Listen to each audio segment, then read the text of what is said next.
This is America Daily, bringing you the best in truthful news updates and in-depth reports happening now.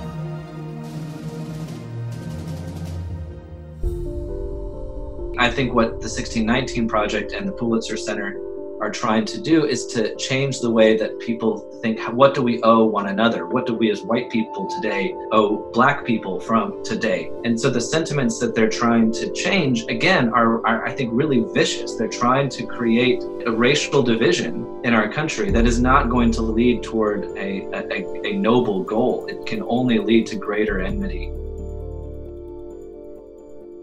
Welcome to America Daily. I'm Jessica Beatty.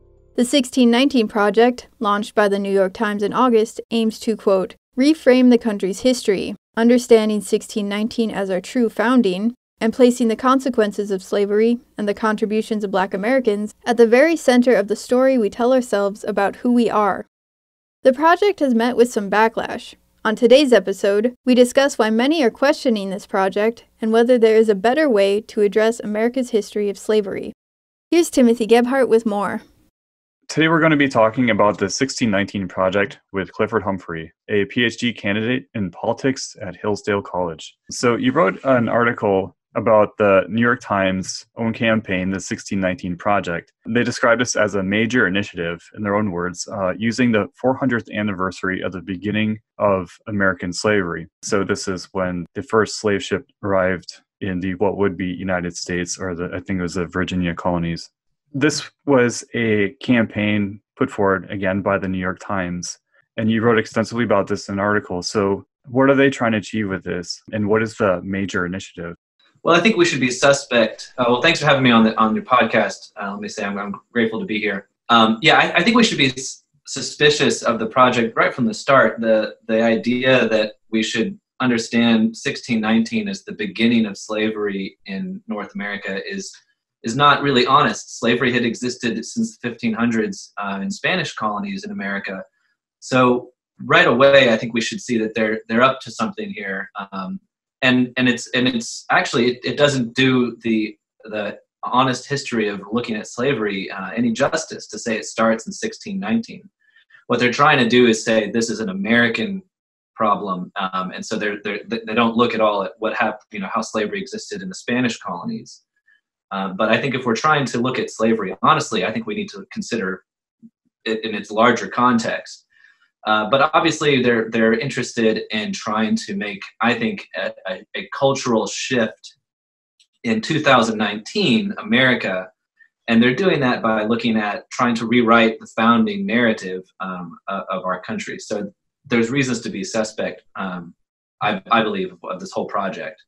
Yeah, and we have a quote by George Orwell that might sum it up, where he said, "The best way to destroy a people is to deny and obliterate their understanding of history." It's true, and I think it's actually, as far as a strategy goes, I think it's a really good one that they're doing. I think it's effective. I'm critical of its ends, but I think their means are actually pretty good. If you can rewrite the story of how a people understands itself, then you can change real politics of today. So it's actually a very effective strategy. Do you think they're trying to alter the narrative of what the United States is at its core?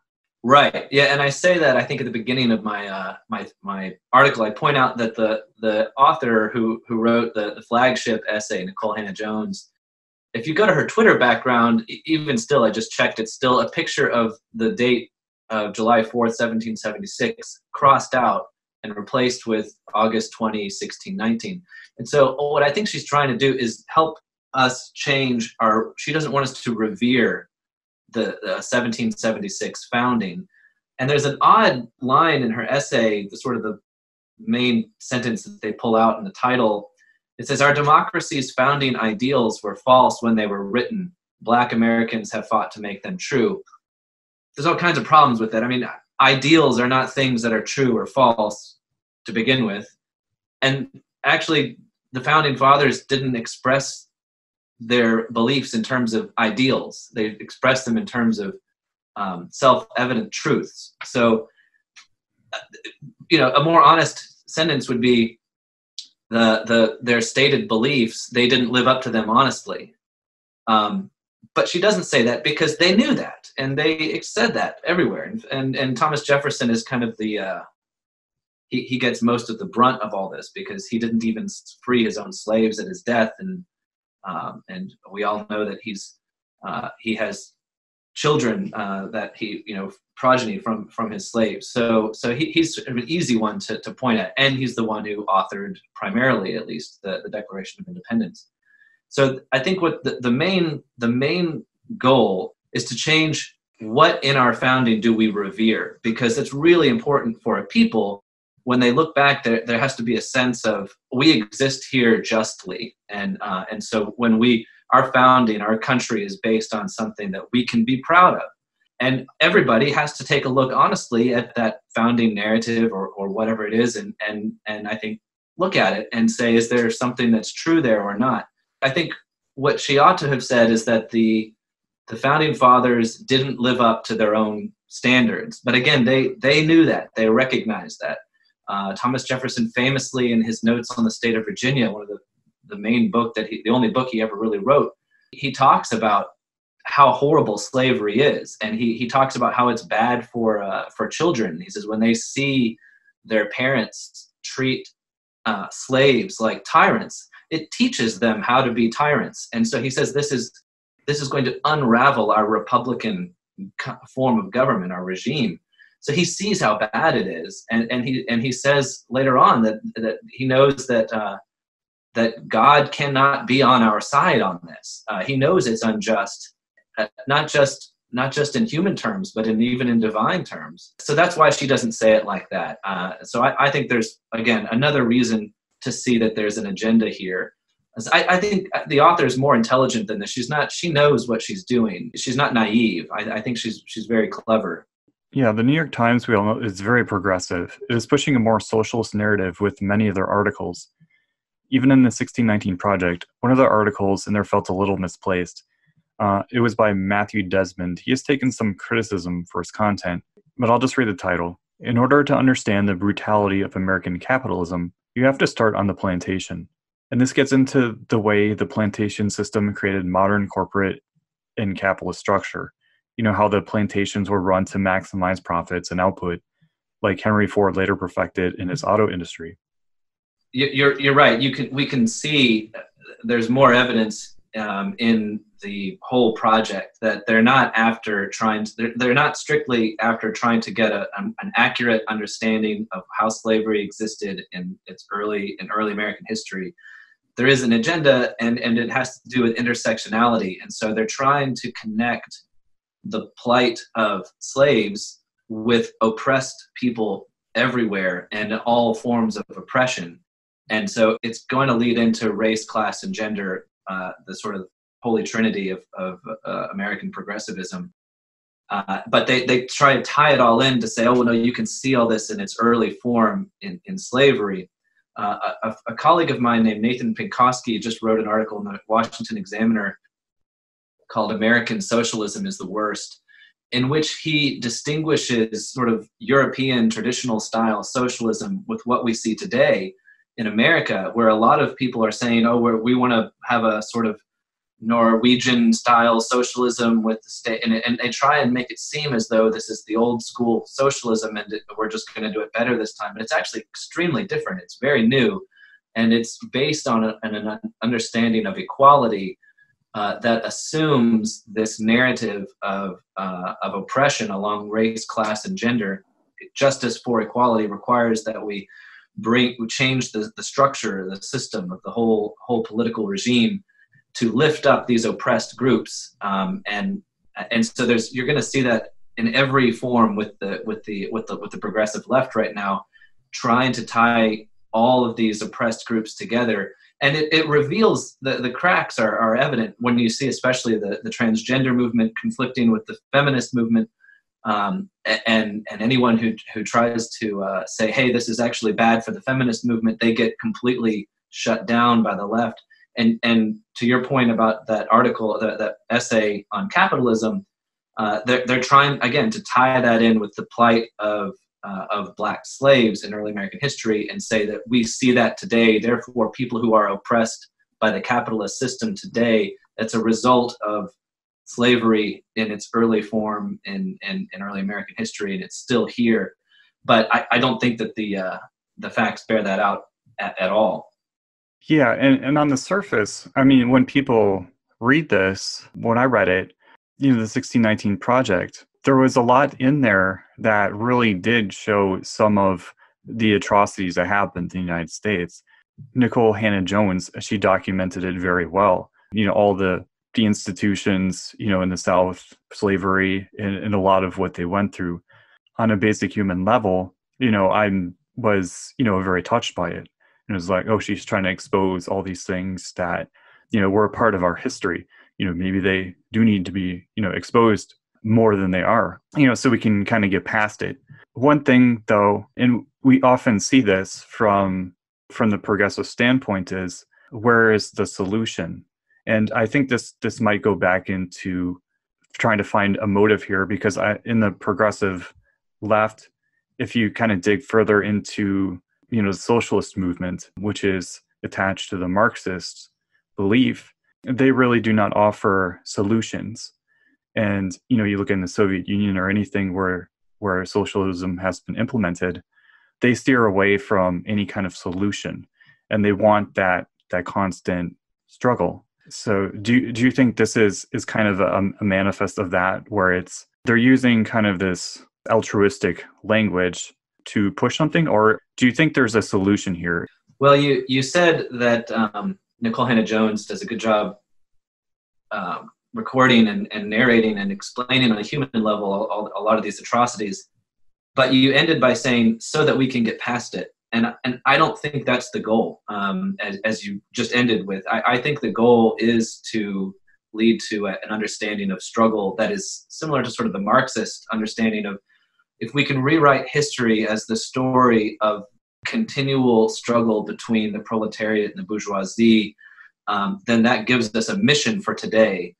I think this is exactly what they're trying to do. They're trying to say that American history is the story of struggles between those who are oppressed along race, class, and gender, with the male cisgender patriarchy, and therefore that gives us a mission for today. But I don't think it gives any reconciliation, and that's the problem. And this is the thing, is that the goal that we should all be after politically is civic friendship. And the problems that she points to in the South is that there was a conflict between liberty, the right to associate with whomever you want, and segregation. And so you had whites who said, well, our businesses will serve these people only, and our parents sort of grew up in an era where that was changing, but it was really close to us. So there was the liberty to associate with whomever you want, but that meant you could exclude certain people. So the problem of friendship between the races wasn't there. And I know my generation, I think, is where we've first been able to see the chance for real friendship between the races that never really existed on a widespread scale in the past. And what's so infuriating is that I think attempts like the 1619 Project are frustrating those attempts and taking us back. If we see American history as nothing but the oppression of whites against blacks, how does that lead us? How does it help us become friends today? That's what's so frustrating for me, is that I think the better way, the long-term goal, is to say, how can we become friends? How can we want to associate with one another in a way that preserves our liberty, but is breaking down these artificial barriers that we've put between us for so long. And I think that's got to be a cultural movement, right? Which is what they're trying to do, but the way they're trying to change the culture is in the opposite direction. It doesn't lead us to become friends. Frankly, it leads us to be enemies. And that's what's So my article focused not strictly on the 1619 Project, but on the aims, or on the partnership with the New York Times and the Pulitzer Center to create curricula for teachers to take into classrooms to teach young school children this narrative of the 1619 Project, so you're teaching 8 and 10-year-olds that if they're white, that they should feel ashamed, and they should look back at themselves and their ancestors as nothing but really horrible people, and that they should own some of that guilt, and that young Black students should see themselves as nothing but victims who, I just can imagine looking around the classroom and sort of seeing like, wow, these are my enemies. And the teachers are fostering that if they're taking this curriculum. And I know that that's not their intention, but I think it's naive to think that this is going to lead to anything other than enmity between the races, when really what we desire long term, what we all should desire, is friendship. But I got to admit, I'm suspect of that as the goal between a lot of the people behind this project. I think they're interested in constant struggle and a reworking of the whole regime today by rewriting the history. So by rewriting the history, in effect, they are delegitimizing, our institutions. Do you think this is part of one of their goals, basically to take the founding principles of the United States and replace them with something? Yeah, the symbol of the flag is very prominent in Nikole Hannah-Jones's essay. She begins by talking about how her father proudly flew the American flag, and whenever it started to get tattered, he would replace it. And she talked about how he was such an oppressed person. How could he have any kind of reverence for the symbol of America as an oppressed person? And I think she's honestly trying to. Again, it's an attack on the reverence that we should have. And you see this with the Colin Kaepernick thing and on and on and on, this attack on these symbols that Americans traditionally have revered. And by attacking the founding of the 1776 thing, if you go to Washington, D.C. as a young kid, you can't help but just be overawed by a lot of these memorials and the temples to liberty that we've set up there. They're meant to teach reverence for the things that support our regime, and that I believe, understood rightly, can lead to, again, our primary goal, which is civic friendship among all people in America. And I think that by teaching people not to revere those symbols, but to see them as symbols of race oppression, we're obliterating our chances for that higher, more noble goal. And you see this in the speeches of Martin Luther King and that kind of thing. And to contrast Martin Luther King and Malcolm X is a great example, I think, of how this works. These are our two options. We can either try to look past race and embrace one another as friends, or we can say, no, we're going to live separate but around one another, but we will not associate. And I think that's evident in this project. When you look at the progressive agenda and how much it has taken root in our education system, to as where now people getting out of high school, they have these beliefs that America is fundamentally racist at its core, its institutions and everything like that. And you see a lot of African Americans going through this, and that this is informing their worldview now. So what would you say to somebody like that and the 1619 Project? What would you say to them, to help them understand where you're coming from with what you wrote in the article? Well, I think it's important that we not try to say, well, those things, those stories, those incidents didn't happen. We can't. That's obviously not a winning. That's not helpful. That doesn't take us where we want to go. The question is do we want to focus on that as our primary? Is that really what defines us? Andrew Klavan made a good point on his show a couple of days ago when he was saying it says you can't help but tell a story from a certain perspective. And he gives the example of the Israelites in the Old Testament, when they storm the walls of Jericho, and you're reading that history from the perspective of Israel, and so you're glad when the walls come down and they attack Jericho, right? But what about the people in Jericho? What did they do to And so this attempt, he says, is kind of like the 1619 Project is the way to tell America's story in a way that would be like telling my story or your story, or somebody was saying, well, here's how they struggled with pornography, here's how they lied on their exams, and say these are the things that define you. And when really it's like, those are genuine parts of our nation's history, right? But are those the prominent things? And the thing that as a student of the founding, and I find most infuriating about the project is how dishonest it is about the founders' own efforts to try to get rid of slavery. And then also in Abraham Lincoln's, the way she tells the story of Lincoln as sort of a person who only was opposing slavery for political reasons, really. And that's just not honest if you study Lincoln closely and if you study the founders closely. So it's important to see, and you see this also, they have an essay on John C. Calhoun, for example, and they say John C. Calhoun, who founded what's called the Positive Good School, who claimed that slavery is a positive good as opposed to a necessary evil. It's good for the slave and it's good for the slave master. And a lot of what became the rhetoric of the Confederacy got a lot of that from their inspiration from John C. Calhoun. Well, in the project, they say, well, John C. Calhoun, he's just another one of these American founders. Well, that's not honest at all. John C. Calhoun explicitly separated himself. He said Jefferson was wrong. He said the founders were wrong in all these ways.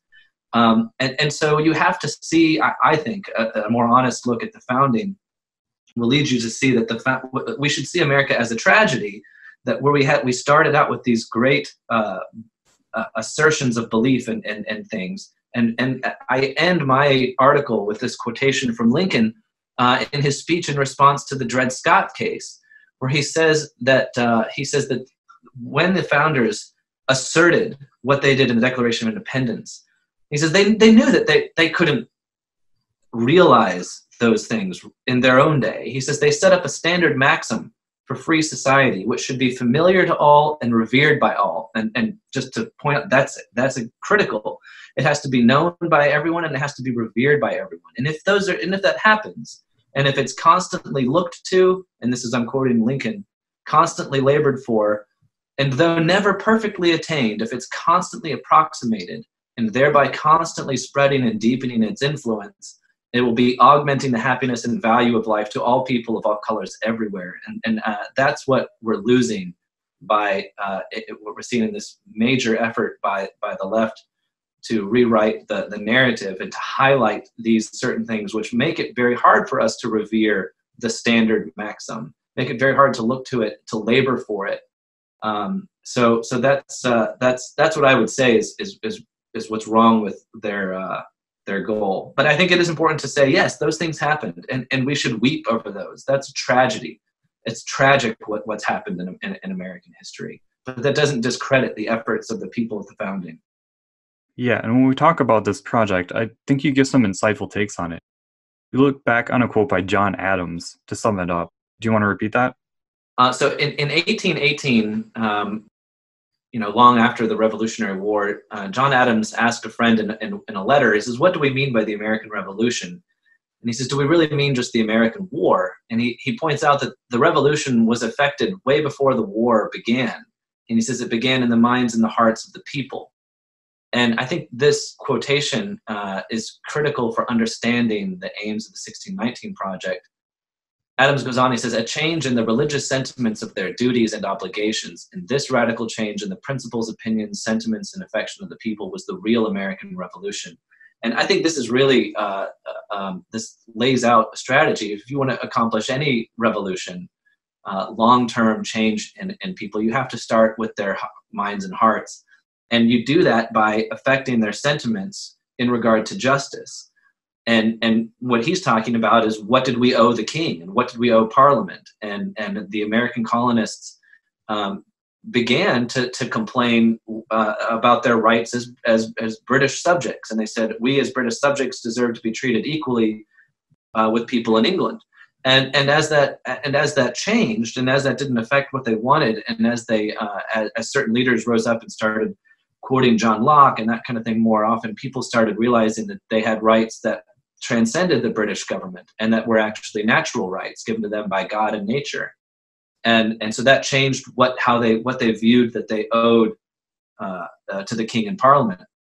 Similarly, I think what the 1619 Project and the Pulitzer Center are trying to do is to change the way that people think, what do we owe one another? What do we as Americans, what do we as white people today owe Black people from today in regard to what ancestors did to other ancestors back at the beginning of the founding?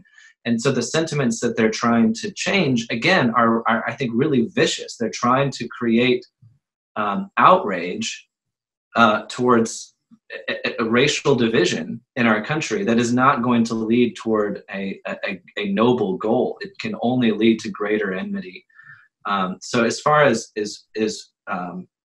what we should do, what's the right way to look at the 1619 Project, or rather the right way to look at slavery, is to see it as a tragedy, as something that was contrary to the beliefs, not the ideals, but the beliefs, the stated beliefs of the founders, and for us to, as Lincoln says, to try to revere what they revered, and to go and constantly to look to that.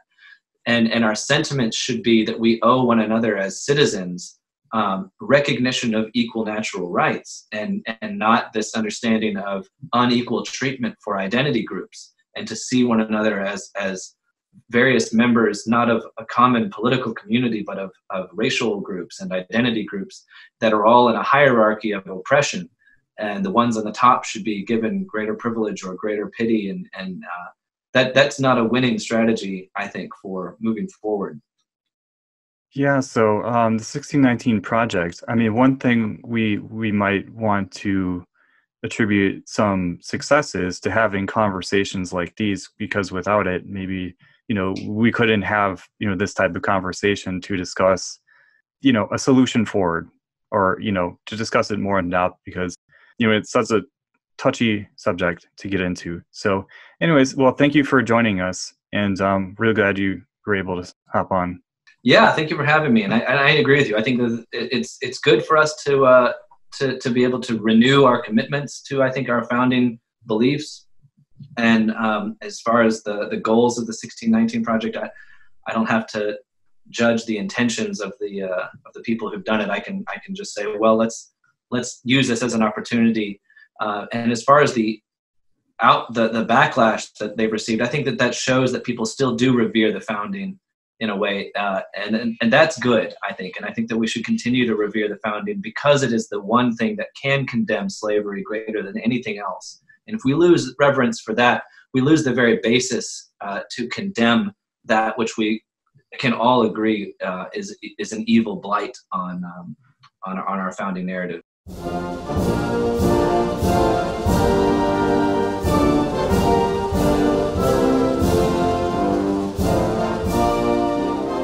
What are your thoughts about the 1619 Project?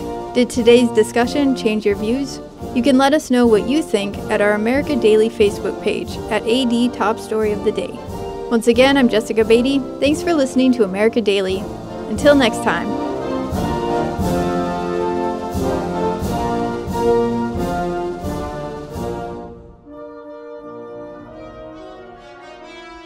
This is America Daily, bringing you the best in truthful news updates and in-depth reports happening now.